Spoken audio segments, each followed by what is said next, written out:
Welcome to Monday through Sunday. I'm Logan. I'm Sanam. And I'm Lane. We're best friends, the founders of Blossom Brands, and the hosts of this podcast. We can't wait to take you behind the scenes of running a 7-figure agency with our best friends. We're sharing our mistakes, our lessons learned, and giving you tactical advice to build the career, the business, and the relationships you dream of, and a life you don't need a weekend to escape from. So let's get balanced and let's get down to business. Welcome to the show. Hello, and welcome back to the Monday through Sunday podcast. Today you have Lane and myself here, and we are so excited to talk with you with a very special episode. Lane just gave birth to the most beautiful baby boy, Evan. We love him so much. And Lane is so gracious in being willing to share her experience with her birth and everything that she's learned along the way with us, that hopefully it will help some of you out there who are going through a similar journey. So Lane, I'm so excited to talk again. We haven't recorded in a while. I know, it's been so long, and it's just like weird being on maternity leave and not like, even though we're friends and we still talk all the time, it's like work makes us talk all day, every day. And it like feels weird. I'm like, I feel like I need to talk about work so I have you guys to talk to all day, every day. It like feels so weird. But it's like, it's the boundary that like I need to actually be able to disconnect. So I'm like, okay, I can't talk about work. I can't do that or else I'll like get sucked back in. Yeah. No, and I feel like you've done such a good job of disconnecting. Honestly, Sanam and I's strategy has been, we've been still copying you on the good emails, but not copying you on any of the bad emails so that you only know the good things that are going on if you do decide to hop on your phone.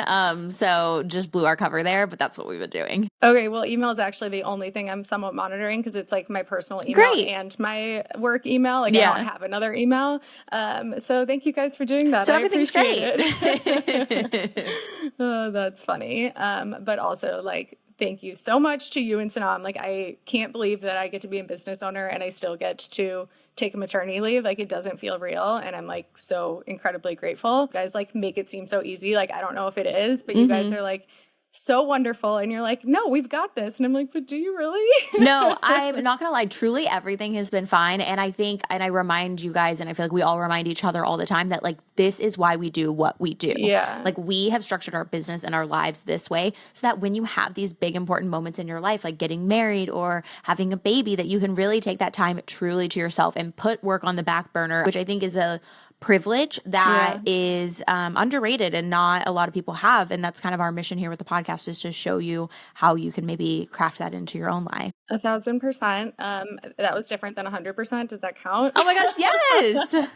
Hashtag growth. But also I want to take a second, first off, to acknowledge our setup right now. Yeah. Sorry, I just hit the mic.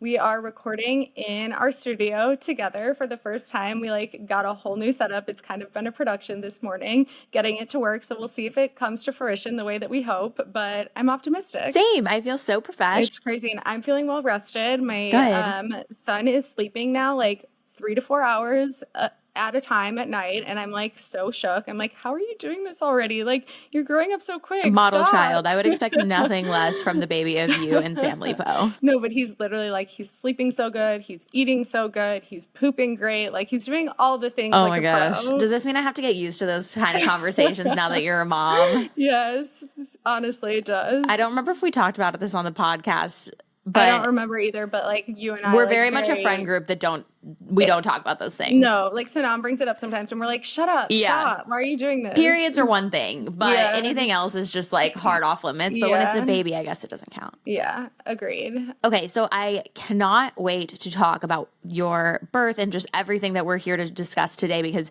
we actually have not talked about it at all. We wanted to save it for the podcast. So it's been so hard. I've been biting my tongue. Like, I've asked her every single thing about like new mom life, like how's Evan sleeping? No, I didn't ask how he was pooping, but everything except the birth. And I'm just like so excited to hear about it because it was crazy. We were texting you literally the morning it happened, and then suddenly you had a baby. So I want to dive right into it. But before we do that, Lane, do you have a personal, I'm not going to ask you about a professional best. So do you have a personal best? Really, everything now revolves around my son. So like, I'm going to share his personal best in that we had our newborn photos yesterday, and he was like the most perfect model. will. Like he was awake for the whole hour, just looking around. He didn't whimper once. He like let me change him into all of these different outfits. He was like giving all the poses. Oh I was my like, gosh. you are an angel. So I just need to brag on him for a Major second. props to baby boy Lepow. Okay, well, let's get into it. You ready? Let's do it. Okay, so I want you to take me back and we can talk more on maybe a future episode or something about your pregnancy journey in general and things like that. But I want to focus this episode on your birth story. So can you take me back to when labor first started for you and kind of what that experience was like? Yeah, so labor was like far different than I had ever expected it to be.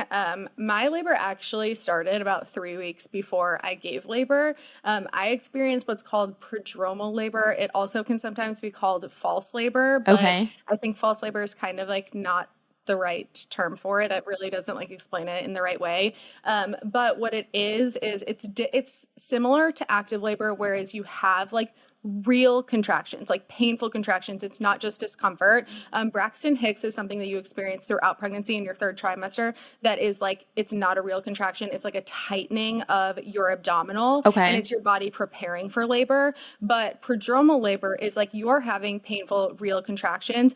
The difference between that and like real labor contractions, active labor contractions, is that your cervix it's not causing your cervix to dilate, and Okay. it's not getting you to the point where it turns into active labor where it results in a baby. Like, Okay. so what was happening for me, literally like every single night for 3 weeks, every other night or every night, I was for 2 to 3 hours in the night, like having real contractions. And I was like, I'm in labor. Like I totally thought I was in labor so many times, but what happens is they just kind of die down. Whereas if you're in real labor, they get stronger and they get closer together, but they were just kind of staying consistently like somewhere between 5 minutes to 15 minutes apart, and they weren't getting worse. And then eventually like it just either would like fizzle out, or I'd like end up being like, okay, I'm going to try to sleep, and I'd fall asleep and then like never got woken back up by them. So it like just never turned into anything. And I didn't know this was a thing. Like no one told me prodromal labor is when I've never heard of that. I hadn't either. I was going to ask you is if like you answered my question about Braxton Hicks because I thought that's what you were talking about. No. And I've never heard that there was like a different, like it's not false. Yeah. And I had Braxton Hicks like my whole third trimester, and it'd just be random throughout the day. It'd be a tightening.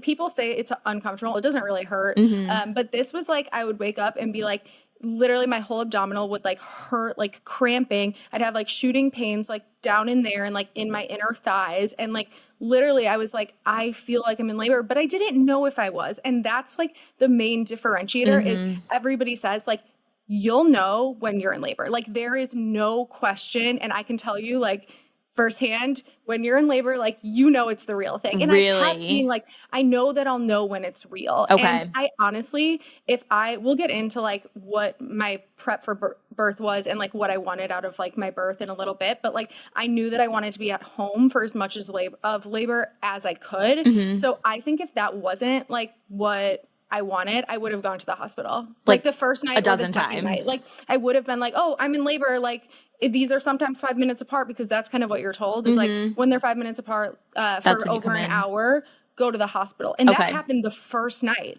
But like I had talked with my doula about like what my plan was going to be. And she is like, you'll know when you need to go to the hospital, when you're really like having an urge to go to the bathroom and it doesn't go away, but you don't actually have to go to the bathroom. Like that's when it's time to go to the hospital. Because that's like your body wanting to push, basically. Exactly. Okay. And so that's like, as long as you can go to kind of getting to the point where you're like, okay, I can't be at home anymore. That was kind of my plan. Okay. So I think 100% like I would have gone to the hospital and probably been induced or sent home. Like one of those two things would have happened, which is just like crazy, and we'll get into that. But it was a wild ride. That was honestly actually probably the hardest part of my pregnancy was the last 3 weeks, mentally and physically. Like I was like, I can't handle this. Like every night being like, is my baby coming tonight? I don't know. Is this going to progress into active labor? I don't know. It was such a mind game. And then like a physical game because I wasn't sleeping, you know, and like trying to do all the things. My gosh. And during this time, you have weekly appointments and your doctor will do a cervix check. So what that looks for is they're seeing how far your cervix has dilated dilated. So that's like opened up. And so I already knew that I was at 3 centimeters, and I was 3 centimeters for like 3 weeks. And put 3 centimeters into context. Like, is that like what some people are at when they're like going into active labor? Yes. Or, okay. So it's actually like really not any indication when you're doing cervix checks or cervical checks if you are going to go into labor soon or not, even though like you hear, oh, I'm 3 centimeters, I'm 4 centimeters. Like, I never thought you had any centimeters until it was like go time. Yeah. So you can go, your body can go from 0 to 10 all in one day, or you can sit at 4 or 5 centimeters for literally weeks. Wow. And I never knew that. Because I was doing this active early prodromal labor, my body was doing that. It was preparing so long in advance. It just never got to the point where it was active until obviously I went into labor. Right. But for 3 weeks, I knew I was 80% effaced, and that means like your cervix is thinning. And kind of just like going away. Okay. That's at least what I've been told. And then the dilation is expanding, getting bigger. So I knew for like 36, 37, and 38 that I was at 3 centimeters that whole time. And then 39, I was at 4 centimeters and 90% effaced. So 3 centimeters, 80% effaced for 3 weeks. And then the last week it like got a little bit closer. And I was doing all the things. So I was like curb walking every day, eating dates, drinking raspberry leaf tea, bouncing on the ball, like literally doing everything, just like lifting heavy things, even though I told you not to. Lane would not like actually, I feel like, acknowledge she was pregnant. Like we'd literally be like shopping, like we were shopping for office furniture, and she's like, oh, I'll get this, and starts to pick up these heavy things. And I'm like, oh my gosh, stop it. Yeah, everybody. You were just like a can-do. Like you were just a can-do gal. You could do anything. Because I could. Like I just yeah, you could. You could until you couldn't. Yeah, so we were trying all the things. And then, so I'd say that I learned the pattern. So I wasn't as like mentally stressed about it because every time it happened, I was like, this isn't labor. Okay. Just try to sleep. And it was the advice from your doula that kind of gave you that peace of mind and confidence. So yes, I am definitely planning on talking like all about my experience with my doula, but I'd say for me personally, the most crucial part of working with my doula was during that 3-week period, because she was just like my sounding board in everything. Like I could text her, I could call her, and she would just kind of like talk me through things. And she'd never like give me advice, but she always helped me figure out how I felt about something, which was so important. So yes, during this time, she was like my saving grace in every way, shape, and form. Like I couldn't have gotten through that time without her. But so I kind of got to 39 weeks and I was getting like really anxious because I'm like, I'm approaching my due date. Like I was so under the impression that I was going to go into labor early. My doctor every week starting at 37, he's like, you probably won't make it to your next appointment. So like my doula would say the same thing. She'd be like, you probably won't make it through this weekend, every weekend for 3 weekends. So I just like every single day, like felt like I was going to go into labor for so long that by the time I got to 39 weeks, I was like, oh my gosh, I might go to my due date. I might have to actually consider like induction and like all these things that doctors want you to do when you get to full term, which is 40 weeks. Okay. So, and question, if you induce, does that like make it not count as a natural birth? Like, can you induce and still like be unmedicated technically? My neighbor actually did that. Okay. So you're still getting medication to start your contractions. It's either Pitocin or oxytocin is what most doctors will use to induce you. And I would say that in the medical field, like if you're delivering at a hospital, most doctors won't let you go past like mid 40 and a half weeks, 41 weeks, I'd say is like few doctors will really let you go past that point. Okay. So that's one. So 40 weeks is due date. 41 is 1 week after. Okay. But people say that your actual birthing like period is really 38 weeks to 42 weeks. Okay. And your due date is calculated off of the last day of your missed period. Okay. And so not everybody, ovulates at the same time. Right. So really like you don't know when your actual, because your due date should be really based off of when you ovulate, because like that's when you get pregnant, which is roughly 14 days after the last day of your missed period. For me, I know that it's later. So I was kind of like, I feel like my due date is actually closer to 41 weeks. Okay. Even though it, from a medical perspective, will always be at that 40 week. Okay. That makes sense. Does that make sense? Yeah. Okay. So at 39 weeks, I was starting to get a little anxious, and I actually went in for a scan like at 39 weeks, and I think it was 2 days, because of course my anxious I remember you texting about this. Yeah, I was super anxious and I was like, I feel like I've had less fetal movements, which you're supposed to do a kick count. That means that like after you eat dinner, you count kicks and you should get 10 within 2 hours. Oh, really? I've never heard this. And if you're feeling that you're not getting that, they'll be like, come in, let's make sure everything's good with the baby. Okay.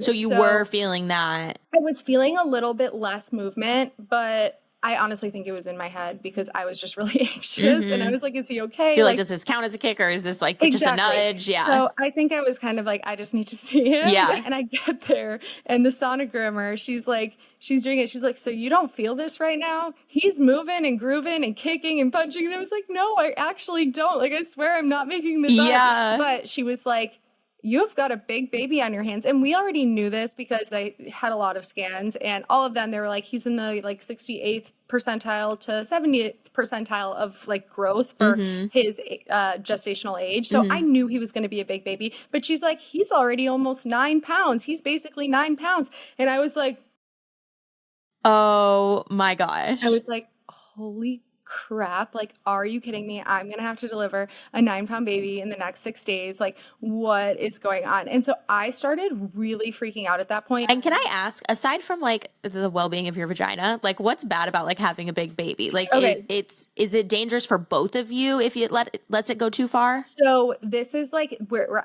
I was really, really conflicted because what the issue is with having a big baby and having a smaller figure is how well your body is going to actually be able to like push the baby out, and if you're going to have a C-section because your hips can't like widen enough. Yeah. And so in all the prep I had done, this was one of my big like fears of pregnancy. I knew I had a big baby and I was really worried about potentially having to have a C-section because the baby was going to be too big. Got it. Exactly. So this is like, at this point, Friday, I talked to my doctor. He's like, Monday's your due date. It would be my recommendation to induce you Monday if the baby hasn't already come.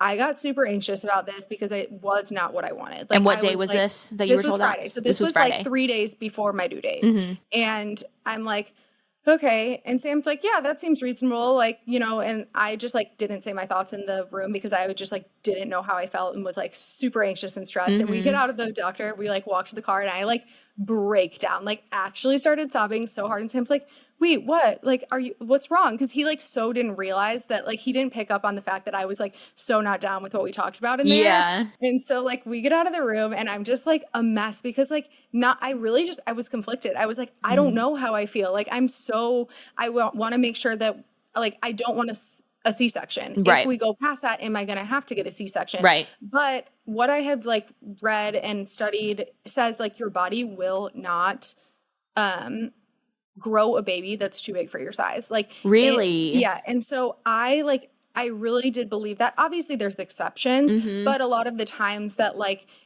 you won't be able to push a baby out if they're so big is maybe because you have an epidural, so you don't know how to push as hard at the right times, and you're in a like not in the best birthing position because you're laying on your back, and it's harder to push out. So like naturally delivering, you should be able to deliver any size baby that your body can grow. Oh my gosh, that's like really special. I know. So like I kept trying to get myself to go back to that, but also wanted to trust my doctor, and also like, it was really important to me to not do any medical interventions in induction or like a membrane sweep if I didn't have to. Like I was like, I totally will do anything if like there's a medical reason that I should. Right. But if there's not, like I would prefer not to. Right. And so I was like really battling this, and I like texted my doula and I was like, sent her this like long in-depth text, and I was so stressed, and she was like, do you have time for a call? And like this call just like recentered me. It like was, I don't know why, I feel like it just like, it changed my mindset and like for everything for the rest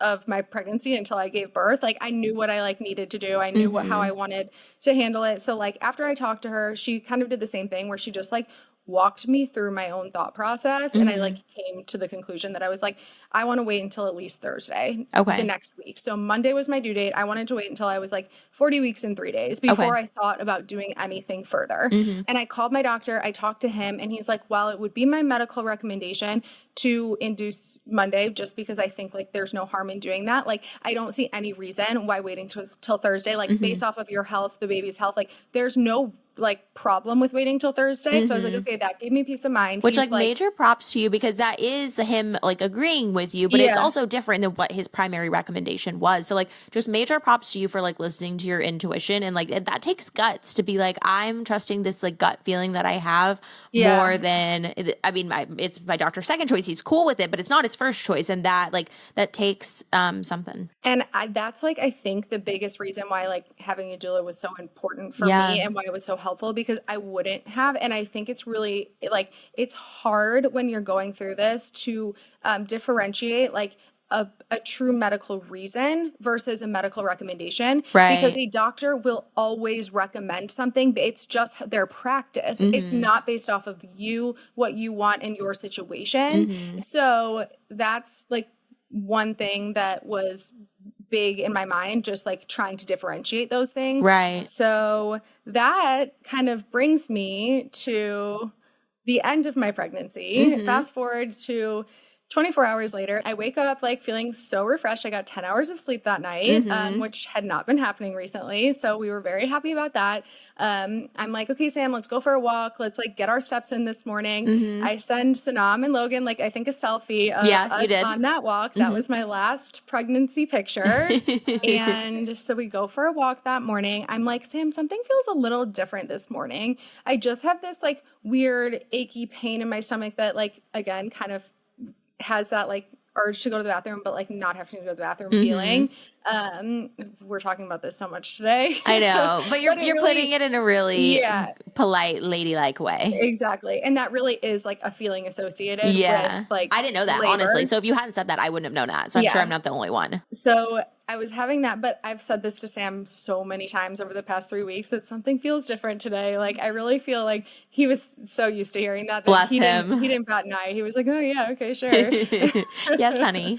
And I feel like at this point now, like we had all gone from like, oh, you're going to go into labor like any day now to like, you're never going to go into labor. Like it's going to be next Thursday. We're going to be induced. Like that's just like what I feel like the mentality, the morality. No, there really was like a marked shift. Yeah, because it just wasn't happening. So we get back from our walk. I go to the bathroom. I'm peeing. Sorry, TMI. And I hear like a big pop. And I'm like, huh, that felt like my water just broke. But like I didn't see it all come out. Yeah, that's what I was going to ask. Like it was like a water balloon? No, it was like everything just like looked normal. So I was like, okay, so I get up, I kind of walk around. I'm like, okay, I'm feeling some drips still. Okay. That was totally my water breaking. So I'm like screaming for Sam. I'm like, I think my water just broke. And he's like, are you sure? And I'm like, I think. And then he's like, okay, should I call Cheryl, my doula? So he's calling her. She's like, okay, so we're going to monitor for the next hour, see like how things change. Because, okay, a doctor would tell you go to the hospital anytime your water breaks. Okay, and like right away. Right away. Okay. And I knew because I wanted to labor at home that I was going to first see like if my labor wasn't progressing, if my contractions were really far apart still, I was like, okay, I'm going to try to contract at home for a little bit first. So I don't end up at the hospital for 24 hours during my labor, because it's way easier to end up getting an epidural if you're not planning on it, if you're in a hospital setting, than if you're in the comfort of your own home. So I was like, okay, let's just see how the next hour goes. So I'm like, okay, I'm going to get in the tub for a second. And Sam's like, okay, I'm going to pack up all the stuff. Like, so he's running around, like doing things. I'm like starting to realize that like, my contractions are so intense and they're not stopping. Like they were every 40 seconds and they were like 60 to 90 like seconds long. And for context, you're supposed to go to the hospital when your contractions are 5 minutes apart. Oh my gosh, Lane, Catherine. For an hour. So like you're supposed to for an hour be getting them consistently every 5 minutes. 5 minutes. And yours were 40 seconds like apart. Literally like maybe a minute and then 40 seconds and then maybe a minute. And you're in the bathtub at this point. I'm in the bathtub and like, which is helping the pain kind of. Okay. That's like a big form of pain relief if you're trying to go unmedicated. So my water broke at around 11:30. This was maybe like 11:50, 12. Like it had been like not more than 20 to 30 minutes. Wow. Okay. Where I was like, I gotta go. Like we can't be here anymore. I was like, I have that constant urge. Like, like there is this is where this baby's coming soon. Yeah. So I'm like trying to get myself ready, but like also like during contractions, I can't do anything. Okay. So you're like frozen. It's like, I'm like screaming and like literally like in so much pain. Are you pain. like on the ground? Can you like, are you standing? Like, are you? I was kind of in the bathtub, like leaning over the side of it, kind of like either like pressing on my ears so I couldn't hear anything, or like kind of on like my hips. I don't know. I was kind of doing whatever like bracing felt yourself. like I needed to. Yeah, whatever felt like it was helping with the pain. And then like in between one, I'd try to like move 20 steps somewhere closer to like where my clothes were. And then I could like put something on. Yeah. And so it was just like this like ordeal. Meanwhile, while this is happening, two of my neighbors come like at two different times knocking on my door, and they can see Sam in the house like doing things. So he has to like open the door, and they're like, it's the solar eclipse. Like there's these glasses. You guys want to come outside and see this? And he's like, I can't, Lane, we're having an issue. We got like, he like slams the door on our poor neighbors. Oh my so gosh. First, like our neighbor to the right that are like, this elder couple, like she comes over, and then my neighbor two doors down that I'm really good friends with, Amanda, she comes over with Lainey, her daughter, her toddler that's running it through our house. And Sam's like, you guys gotta go. Like, it was such an ordeal. And so I can hear all this going on. And you're I'm like, why in are the there people in bathroom. my house? Literally, I'm in the bathroom like, oh my God, I'm not gonna make it. And I just hear Sam like freaking out. Because was he able to like articulate that you were in labor? Or it was more just like, I think he didn't want to share those details. Okay. So he like didn't. It was like, he just kindly leave ASAP. Lane's not feeling well. You gotta go. And they were like, do you need help? And they're like, no, just go. Yeah. And so like I finally get in the car, and then we get half the way there, and he's like, shoot, I forgot the folder with our birth plan and all this stuff. And I'm like, I don't care, just go. So we get to the hospital.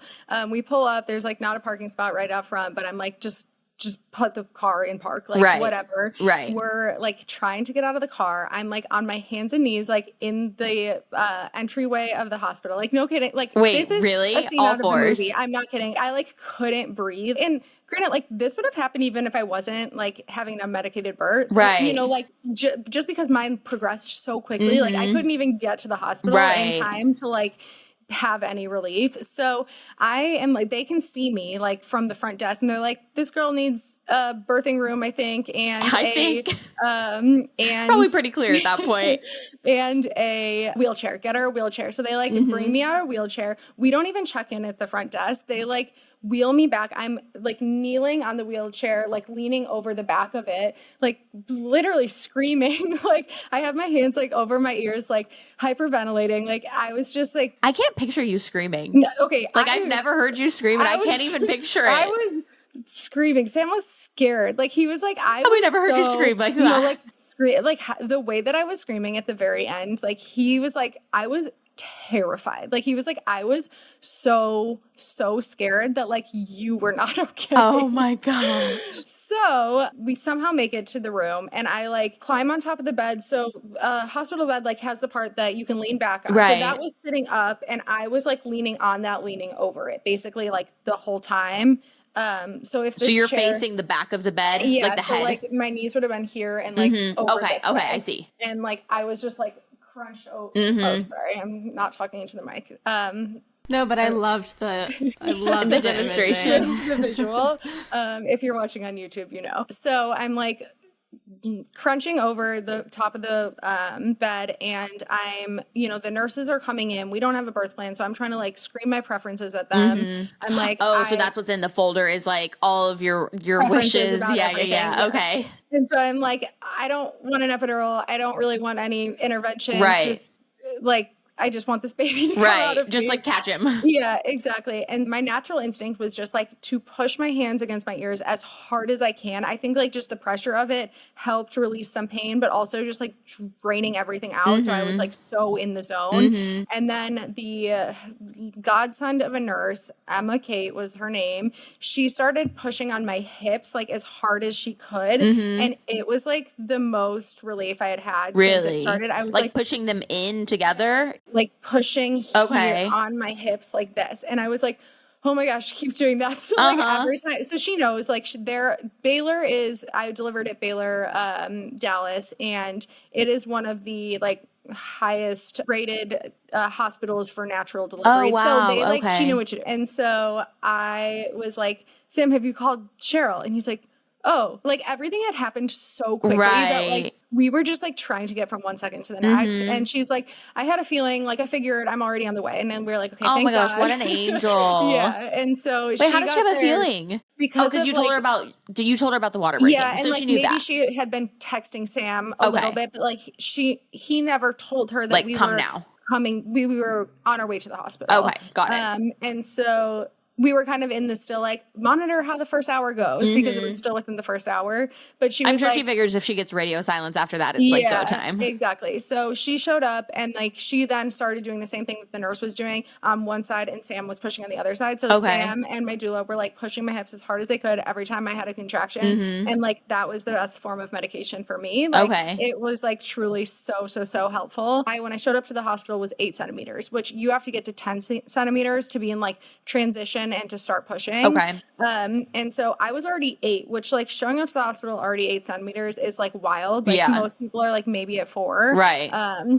And so like everything was happening quick. At one point, like they kept being like, oh, can I do another check to see if you're, what do they call it? If you're like full or I forget. At 10? Yeah. Like completed. Okay. That's what they like. They were like, don't push until you're completed. Okay. They like put their fingers in you to like figure out how dilated you are. Oh, I've never really thought about that. I always imagined like a ruler of some sort, not gonna lie. Honestly, the whole like how many centimeters are you? It's kind of a load of crap because it's like someone like using their finger to kind of like guesstimate. No way. And like if you have one doctor do it and a different doctor do it, I think comparing one doctor against himself like week over week is fine. But if you have different people doing it, like I'm like, I think everybody has their own like measurement. So it's kind of like a load of shit. Oh my gosh, that is so funny. I don't know like logistically why I thought a ruler would make sense in that scenario, but I've always pictured like a doctor going in with a little measuring tape. Oh my gosh, that's so funny. There's no vaginal ruler. I'm sorry. Okay, so it's really a finger, which is, but anyway. Yeah, no, seriously. So what was weird for me is I think just because I was unmedicated and could feel everything in my body, it was just happening the way it was happening. Like I didn't start trying to push. My body was literally like rolling inside of itself. I don't know how to explain it. Like my body was like pushing the baby out. Like I was like, yeah, exactly. Like how if you're pushing to go to the bathroom, like that, like it was just like my whole insides were like coming out of me. And I was like, I'm not trying to push. I can't not. And what I had heard from most people that deliver naturally is contractions are horrible. And then you have this like transition period and you kind of like go into this like silent zone for a while. And it's almost like you're literally like rolling on acid. Like you don't feel like yourself. It's just like a spiritual like out of body experience. Yeah, exactly. And then when you start pushing that it almost feels like, not like it feels good, but it doesn't hurt. It's like a sensation that you're like, okay, this is happening. For me, the pushing was truly the most horrible, painful thing of all time. Like it was, I don't want to sugarcoat it. Like I wouldn't change a thing, but it was hell. It did not last long. I probably only pushed for maybe 20 minutes, but each time I was like, I'm going to break. Like I'm not going to survive. It was so intense, but it all happened so quick. And it like was just what, so like intense. Describe like the pain. Like, is it, I can't. You can't. There's nothing like it. There's truly nothing like it besides the fact that like it feels like your whole body is just like rolling like it felt like it was turning inside out. I don't know how to explain it. That's what it felt Oh my like. gosh. I hope I'm not like discouraging anyone from doing this. No, because, like, if anything, I'm just like in awe. I'm like literally what a badass, because that would be the precise moment that I would be like, give me the drugs. But like, I don't even think that I couldn't have sat still for like how you have to get an epidural. Probably and, like, not based on the time that you got to the hospital. Yeah. So I think And like so- everything you did added up to the experience that you had intended. Yeah, I'm so happy that it happened that way because I really don't feel like I ever had a choice in the matter. Everybody says like you hit a breaking point. Like there is a point where you're like, I'm just completely broken. And I definitely hit that point. And I was like I turned to my doula and I was like, should I get medicine? Like, I don't know if I can make it. And I asked that question like 3 times within like a 30-second span. The thing is, people say when you get to that point, like baby's coming any minute. Like you are always like right at the end when that happens. And like at this point, they're all also like, we can see him. And I'm like, oh my gosh, like this is crazy. So are you still on all fours at this point?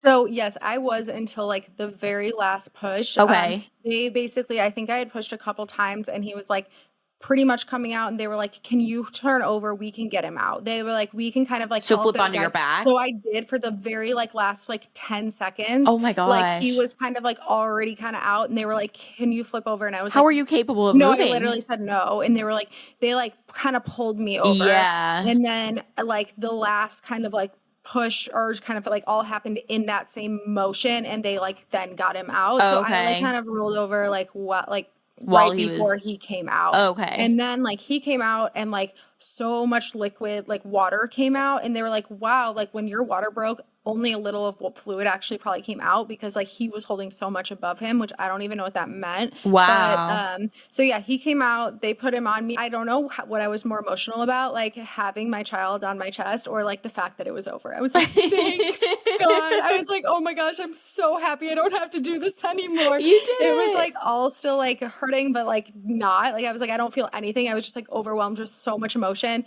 And I only like I don't know if this is TMI, but I only tore, what's the word? Tore? I only tore, I only needed one stitch, which Okay. for delivering a baby that big is like really minimal. Like multiple people need like 8 to 15. Right. So my recovery has been really smooth. Oh, that's so good. The baby was here. It was just like, we were so overjoyed. It was crazy. Like, I don't know. It was all like so surreal. Like, I'm like, I don't even like remember like what was going on because it was just like so high emotion. And like Sam finally at that point, like throughout the whole thing, like he was like trying to kind of console me, but I think he looked more like he was just like in a state of panic like the whole time because of how I was. And then like when he could kind of see the baby, he said he was terrified. Not that there was anything wrong, Right. but his mind was going to like, is something wrong? Right. And so he was just kind of like frozen. And then I think like once he kind of saw the baby on me, he could take a deep breath and we were like,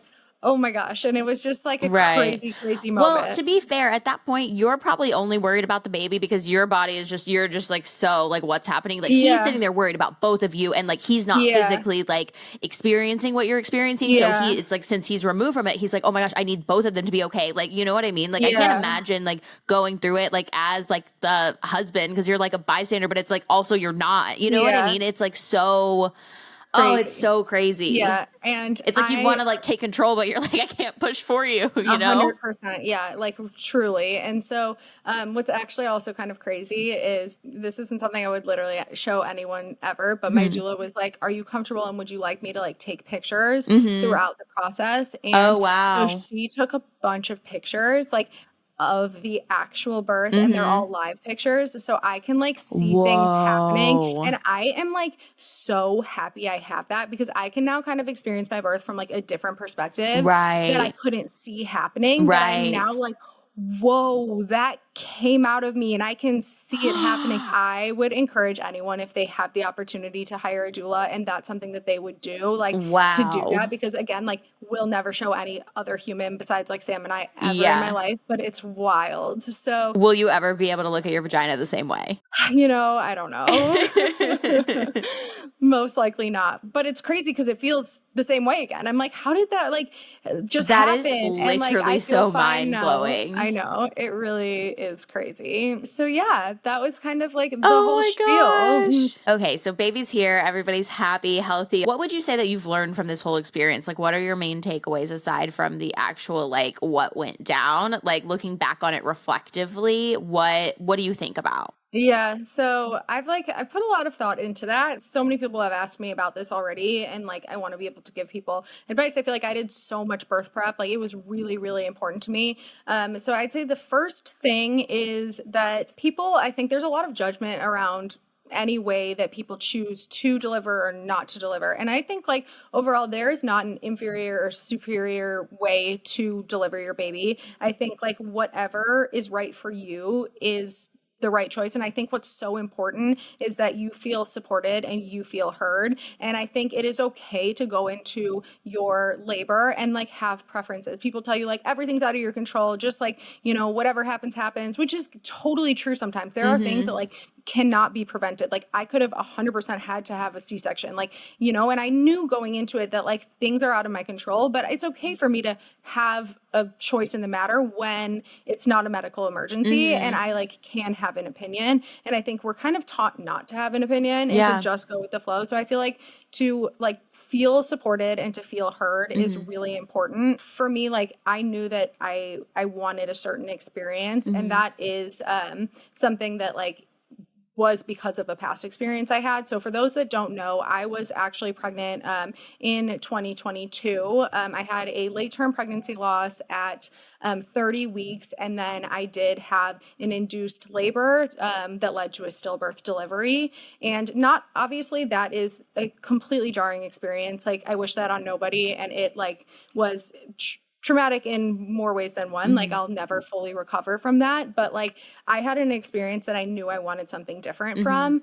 And not only did I like have an induced labor with an epidural, but I had a lot of epidural complications. And I also think that that's not something I had ever heard. I didn't know anyone that had issues with an epidural. I've never heard about that talked and about. I had like, I'm not going to get into the details, but like really, really horrible like burn on my skin almost from it. And then also I had over like 4 to 6 months of nerve damage and muscle damage. So when I say I was motivated to not use an epidural, I had a very traumatic, like obviously experience and I was induced. I had all of the medication and it was just like a really numbing experience. And I was like, I want to feel this experience. Like what's crazy is like, I feel like I was like, I want to feel the pain. I want to like feel what is happening to my body. Right. And like that doesn't mean that that is what everyone should do and what everyone should want. Most people might be like, I don't want to feel that. That's going to be insane. And that's okay. But I think just like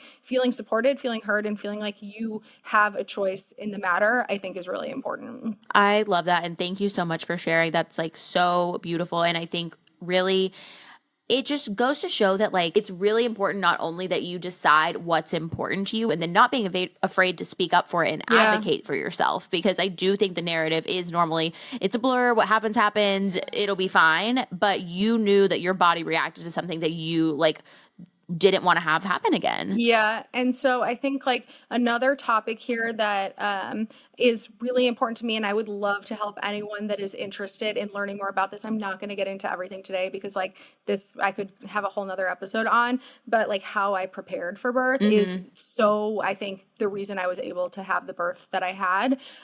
So I can link some resources in You were the so show meticulous notes. in your preparation. The Hypnobirthing by, I think it's like the Mongan method is what it's called. That was the main like book I read and method I followed. Really the whole practice around it is like training your mind and body by doing meditations, affirmations, you know, different stretches and like yoga poses, as well as what you're eating. So there was a lot of prep that went into it. But I would say like once I learned about hypnobirthing, I was like, this is so right for me. And I feel like I've been preparing for this for the whole year and didn't even know it, because like I just from healing from the trauma from the year prior, like had gotten really deep into meditation and those types of practices. So I was like, this is like second nature to me. Like this makes so much sense. So that's just what worked for me. Another book I read was by Ina May, and like I think it's called Her Guide to Childbirth. That one had a bunch of great stories of women's stories that had delivered naturally. And so there would be like 1 or 2 pages of someone's specific story, and the whole first half of the book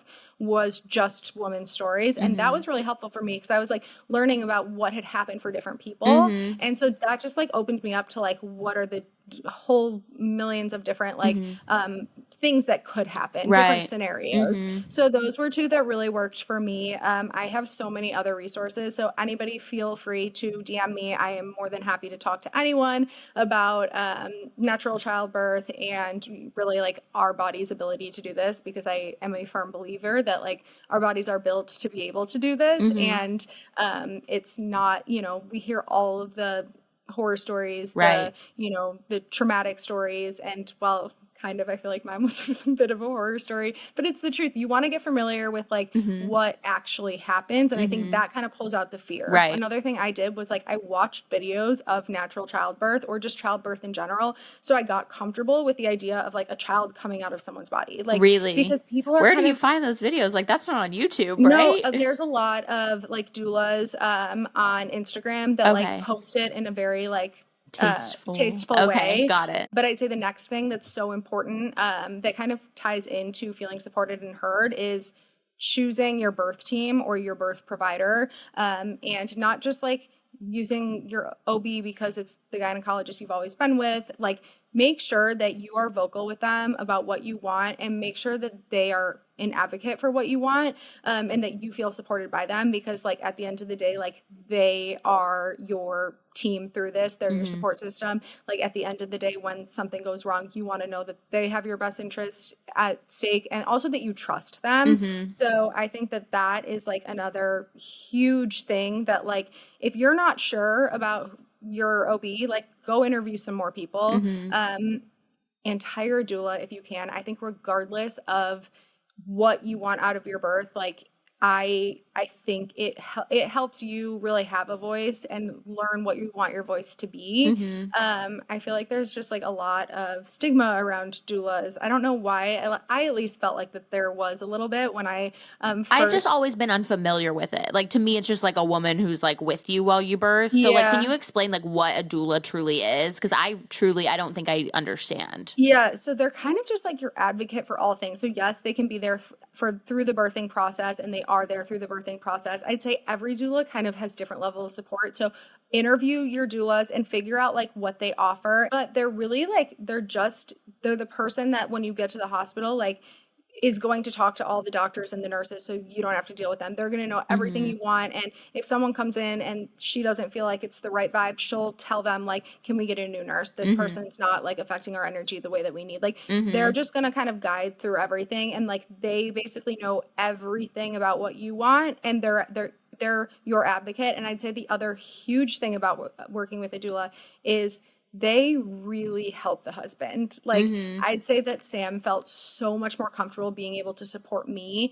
with the guidance from her, like being like, okay, Sam, can you make sure you do this? Can you do this? And he just felt like he was more empowered throughout the whole process. I'd say it was as much of a support system for Sam as it was for me, because at the end of the day, like he's going through this for the first time too. Like he's supposed to be like your rock, but like he doesn't know how to do it, you know? So I think that was like hugely helpful too. That is so cool. And I feel like it's not talked about. So I just appreciate you explaining that, because now that you explain it, I'm like, I don't know how people do it without that, you know? No, totally. It's, and I think that like doulas are often associated with like midwives and delivering not in a hospital setting. Maybe that's what I was thinking of. And that's why I feel like there's this like stigma around it, because I think people kind of assume that a doula goes with a midwife and a nurse goes with the doctor. It's not as common to have a doula in a hospital. I think it is becoming more common, but it's more kind of, I feel like people have this like